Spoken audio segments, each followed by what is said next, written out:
آ کر کیا کرتی ہے؟ اس قید کو اڑاتی ہے. اس کیا کرتی ہے؟ قید کو اڑاتی ہے. وہ مطلقاً فعل کی نفی نہیں کرتی. اس کی میں آپ کو مثال دیتا ہوں. مثلاً یہ کہا جائے کہ میں نے زید کو کھڑے ہونے کی حالت میں نہیں مارا. میں نے زید کو کھڑے ہونے کی حالت میں. اب اس کا مطلب کیا ہے؟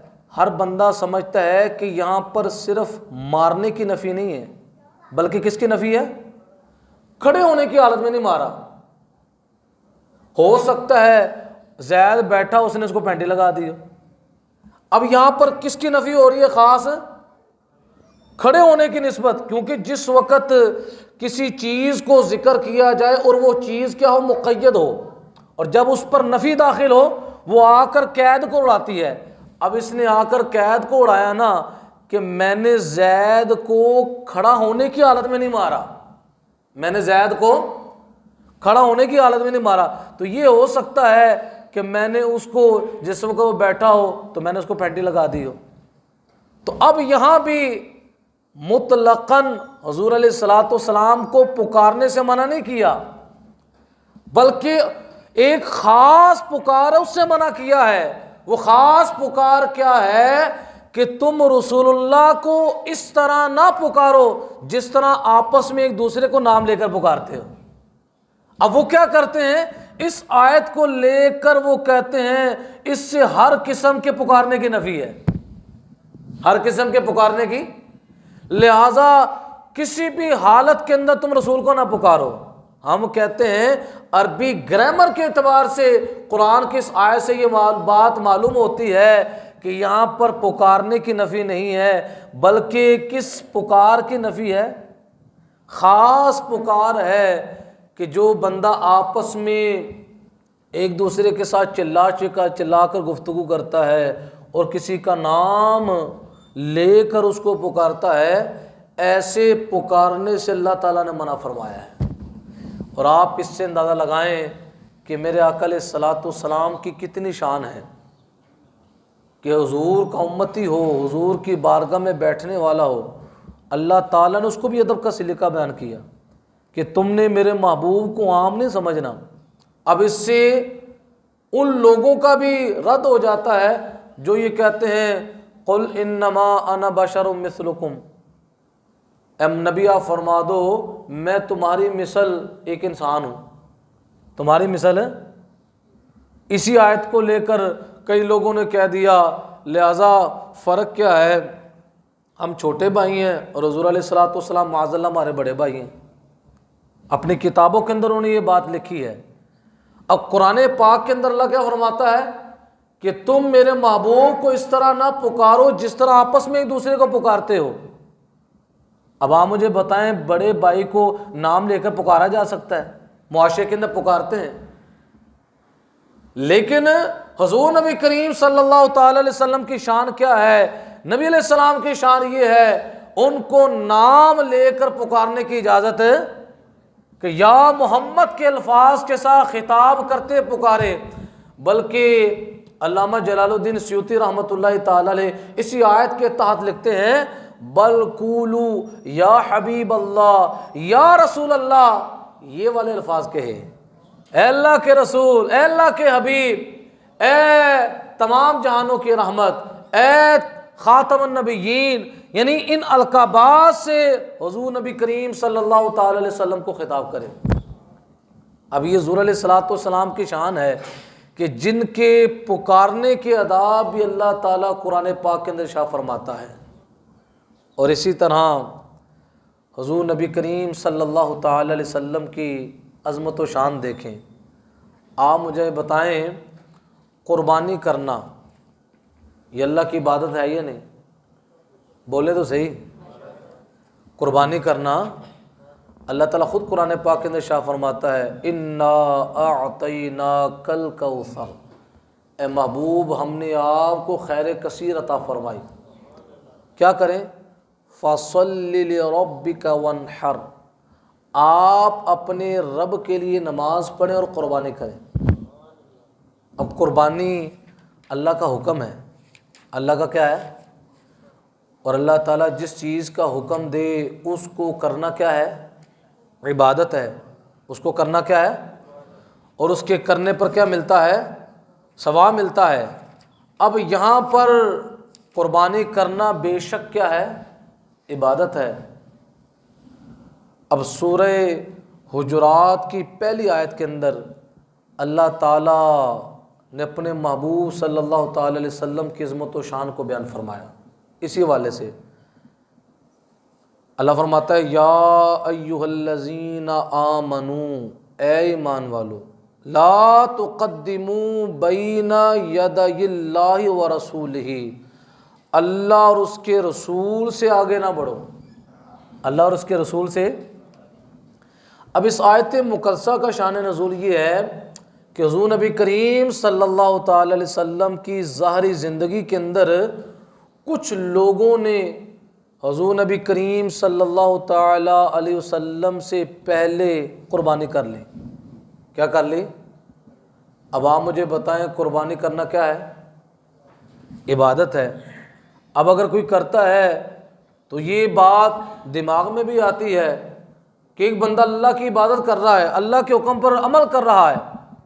اب جس وقت کچھ لوگوں نے ابھی تک حضور نے قربانی نہیں کی تو کچھ لوگوں نے حضور علیہ السلام سے پہلے قربانی کر لی۔ اب اللہ تبارک و تعالیٰ نے قرآن عظیم فرقان حمید کی آیت نازل فرما دی۔ اللہ تعالیٰ نے شاہ فرمایا اے ایمان والو، اللہ اور اس کے رسول سے سبقت اختیار نہ کرو۔ کیا مطلب ہے؟ ابھی تک میرے محبوب صلی اللہ تعالی علیہ وسلم نے قربانی نہیں کی اور تم پہلے حضور علیہ الصلوۃ والسلام سے پہلے قربانی کر رہے ہو۔ اب یہاں پر قربانی اگرچہ عبادت ہے لیکن اللہ تعالیٰ نے اس عمل عبادت سے لوگوں کو منع فرمایا کہ ابھی میرے محبوب نے وہ عمل اپنایا نہیں، وہ کیا نہیں، اور تم پہلے کر کے ان سے کیا کر رہے ہو؟ سبقت اختیار کر رہے ہو۔ اب دوسری طرف دیکھیں کہ انہوں نے سبقت کس سے اختیار کی؟ رسول اللہ صلی اللہ علیہ وسلم سے۔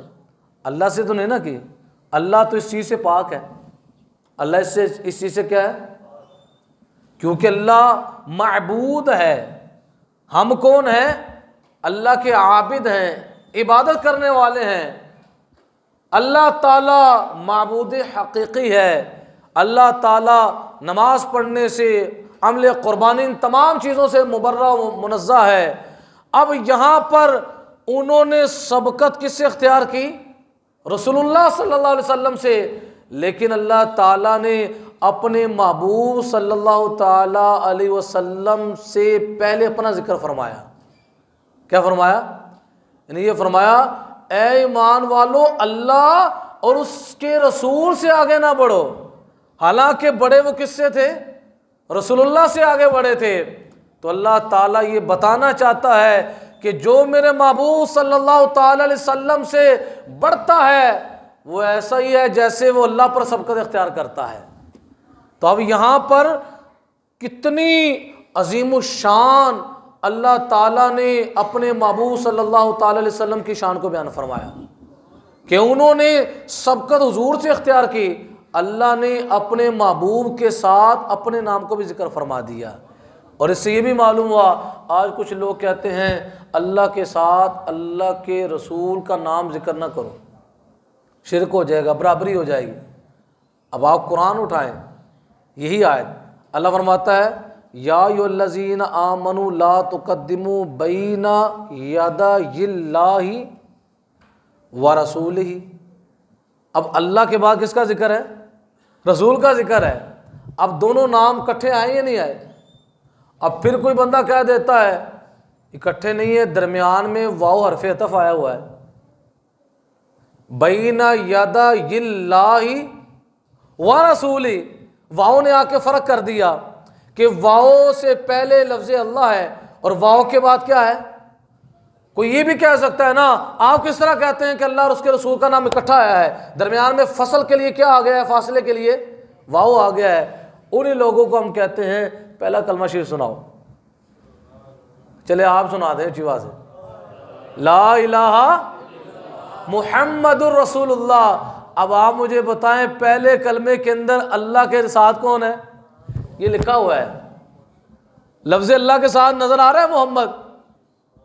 بولے تو صحیح، لکھا ہوا ہے نا۔ اب جب لفظ اللہ کے ساتھ محبت لکھا ہوا ہے، درمیان میں کوئی چیز ہے، ہم ان کو کہتے ہیں یہ کلمہ توحید ہے، جس کو پڑھ کر بندہ مسلمان ہوتا ہے۔ اتنی دیر تک قرآن کو ہاتھ لگانے کی اجازت نہیں جب تک کلمہ توحید پڑھ کر مسلمان نہ ہو جائے۔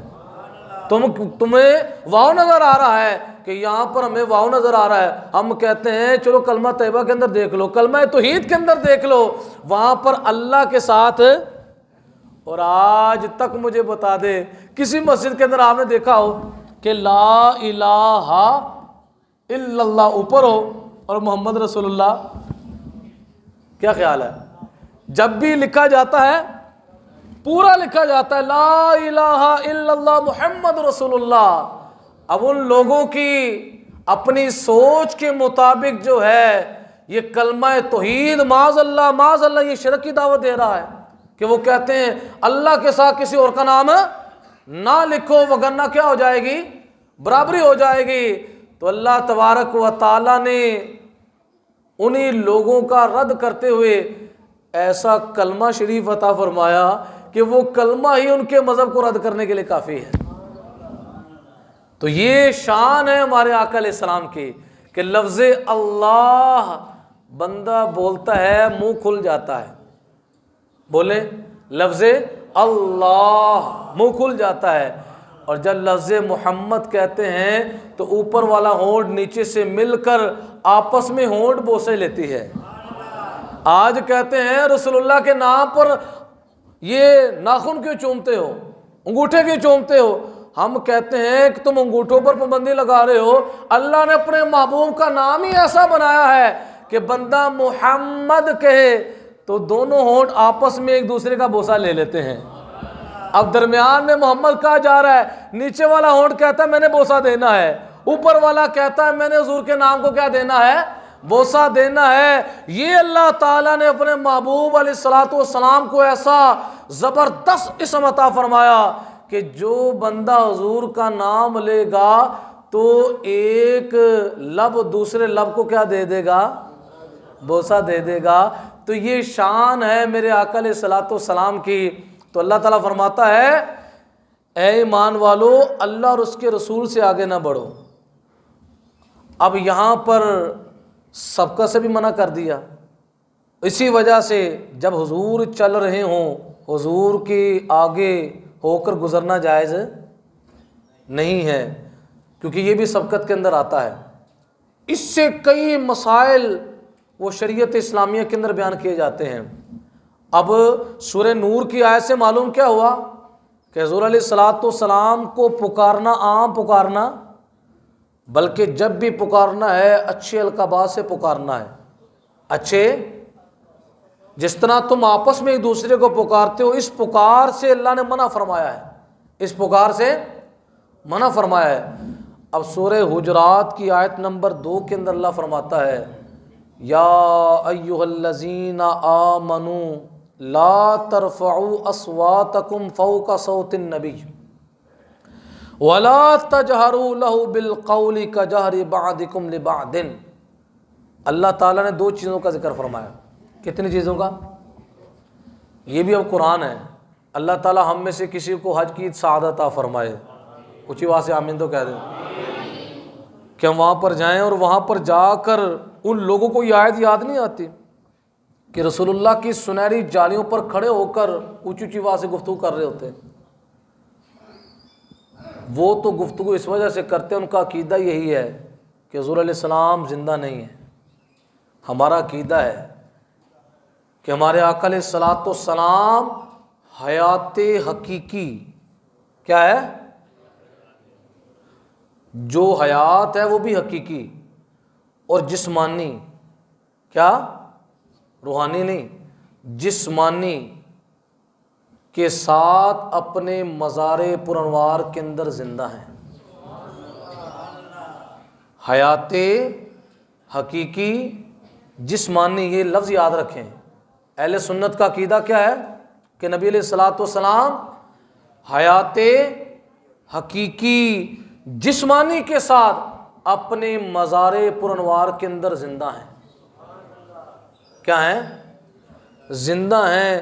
صرف ایک لمحے کے لیے اللہ کا حکم آیا کل نفس ذائقۃ الموت، اس کے بعد پھر زندگی عطا فرما دی گئی. اس کے بعد اور ایسی زندگی ہے جلوہ گر مدینہ شریف کے اندر ہیں، اور اللہ نے اختیار دیا ہے کہ میرے محبوب اپنے جسم مثالی کے ساتھ آپ جہاں جانا چاہیں آپ جا سکتے ہیں. جسم حقیقی کہاں ہے؟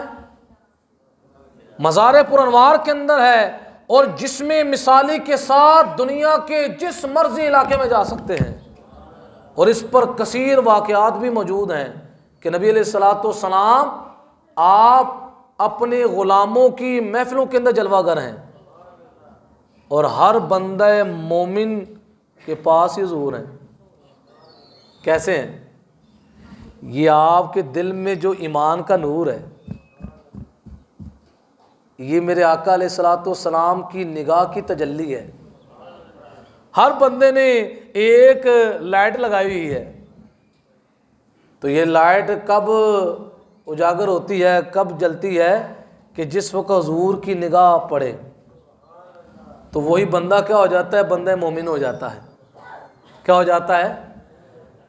اب یہاں حضور نبی کریم صلی اللہ تعالی علیہ وسلم کی شان دیکھیں کہ وہی لوگ جو ہمیں توحید سکھاتے ہیں، گنبد خضرا کے سائے کے اندر بندہ کھڑا ہے، اور وہی لوگ بلند آواز سے گفتگو کر رہے ہیں.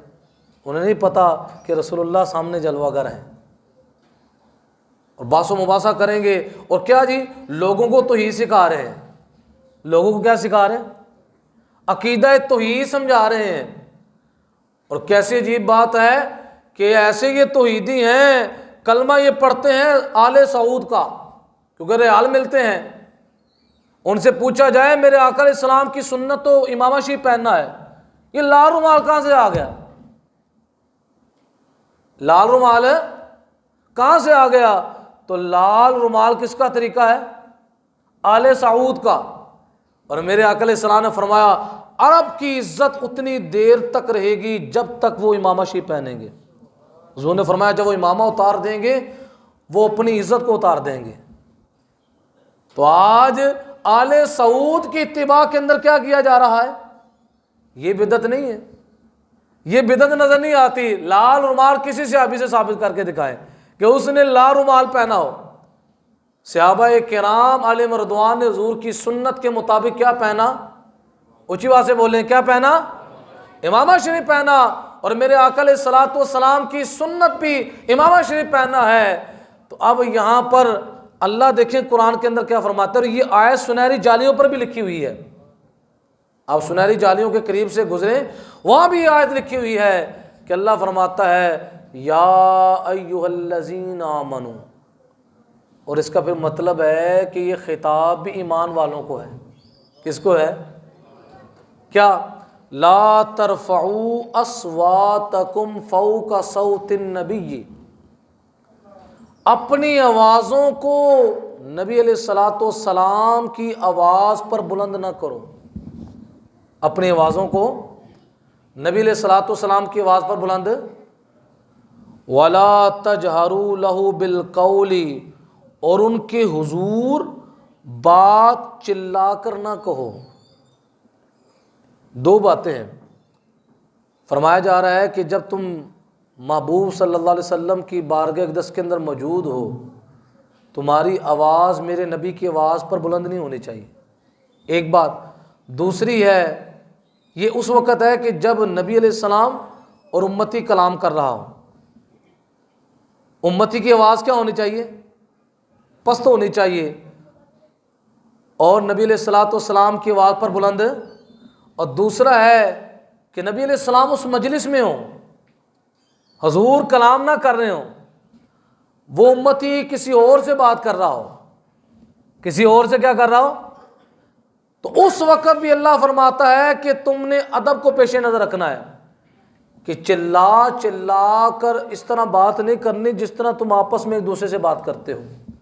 اب آپ مجھے بتائیں یہ والا حصہ آج بھی موجود ہے کہ کوئی بندہ اگر حضور کی بارگاہ میں چلے گیا سنہری جالیوں کے آپس میں ایک دوسرے سے گفتگو کرے تو اس کو چاہیے آداب کا خیال رکھے، اس طرح آپس میں چلا چلا کر گفتگو نہ کرے۔ اللہ فرماتا ہے کہ اگر دو کاموں میں سے کوئی ایک کام کر لیا پھر ہوگا کیا؟ حالانکہ مجھے بتائیں اللہ بڑا رحیم ہے یا نہیں ہے؟ الحمدللہ رب العالمین الرحمن الرحیم، اللہ نے اپنی رحمت کو مبالغے کی صیغے سے بیان فرمایا، الرحمن بہت مہربان، الرحیم رحمت والا۔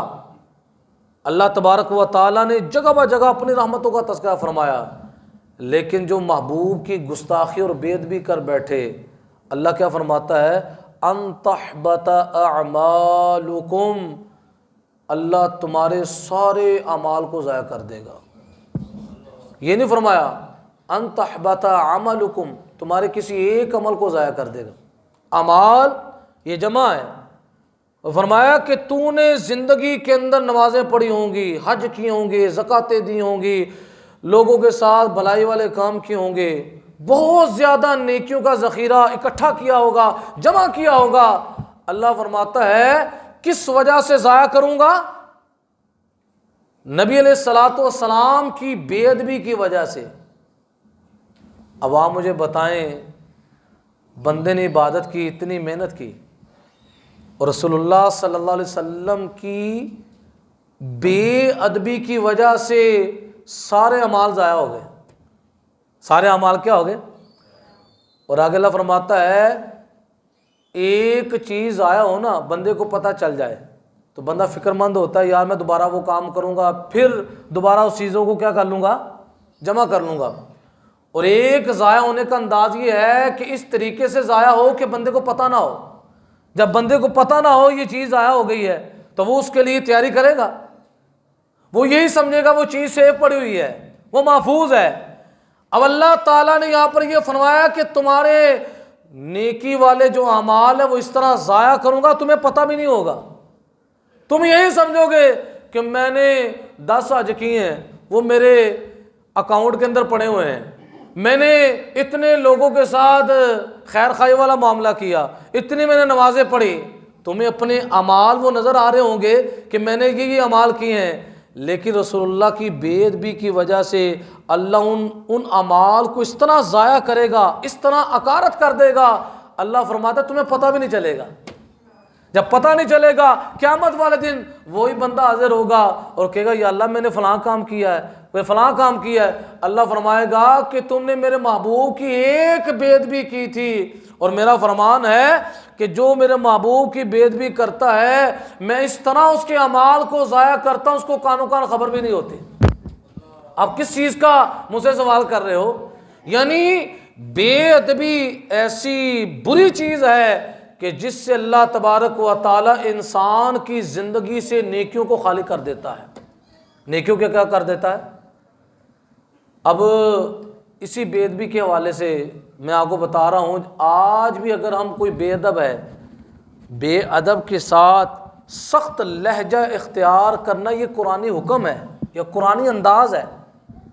اب ایک بندہ بے ادبی کر رہا ہو، رسول اللہ صلی اللہ تعالی علیہ وسلم کی عظمت و شان کا قائل ہے، تو وہاں پر غلام کو اپنے لہجے کے اندر نرمی کی اجازت ہے، بلکہ اس کا لہجہ کیا ہونا چاہیے؟ اس کے لہجے کے اندر سختی ہونی چاہیے۔ اور آج کچھ لوگ انسانیت کا درس دینے والے، نہیں یار وہ انسان تو ہے، وہ کیا ہے؟ انسان ہے، انسان کی قدر کرنی چاہیے، انسان کو اللہ تعالیٰ نے اشرف المخلوقات بنایا ہے، اپنی تمام مخلوقات میں سے اس کو درجہ زیادہ دیا ہے، تو تم اس بندے کو کیا کہتے ہو؟ اس کو اتنا سخت لہجے سے کلام کرتے ہو، یہ بات مناسب نہیں ہے۔ ہمارے معاشرے کے اندر بات کی جاتی ہے۔ آئے میں آپ کو قرآن پاک سے اس چیز کی دلیل بیان کرتا ہوں کہ جو بے ادب اور گستاخ ہو جائے، کیا ہو جائے؟ اونچی آواز سے بولیں، کیا ہو جائے؟ بے ادب اور گستاخ ہو جائے، ایسے انسان کی عزت نہیں ہے، ایسے انسان کی عزت۔ اب اللہ تبارک و تعالیٰ کا یہ قرآن ہے، سورۃ